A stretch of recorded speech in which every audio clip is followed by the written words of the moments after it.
Hi, this is Billy Thomas.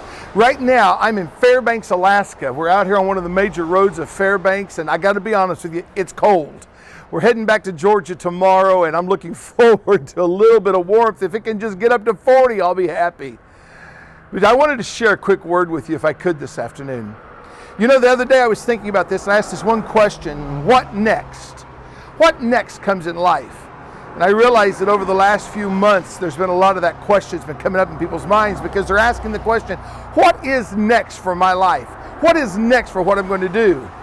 You know, I started really putting it onto a biblical sense, and I thought, you know, the 120 that were gathered that day when Jesus ascended and they watched him ascend, I'm sure there were many in that group that turned to the other and said, what next?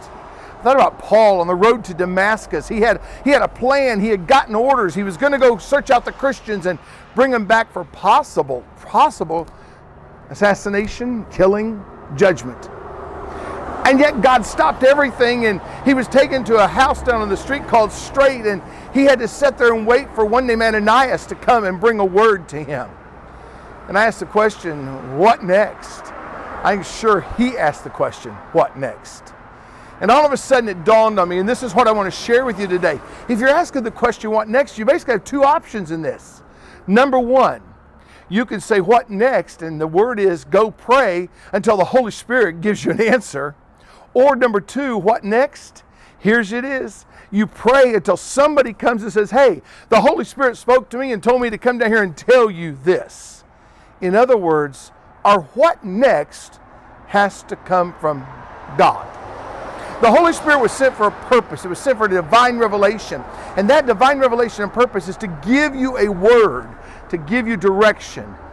I just felt like I needed to tell you today, if you're searching for direction, if you're asking what next, the Holy Spirit has an answer for you. He's either going to speak it to you, or he's going to send somebody with a word from that same Holy Spirit that's going to come and bear witness with your spirit and say, this is what's next. So I got good news for you. God's got a plan for you. He's got a what's next. Get ready to go.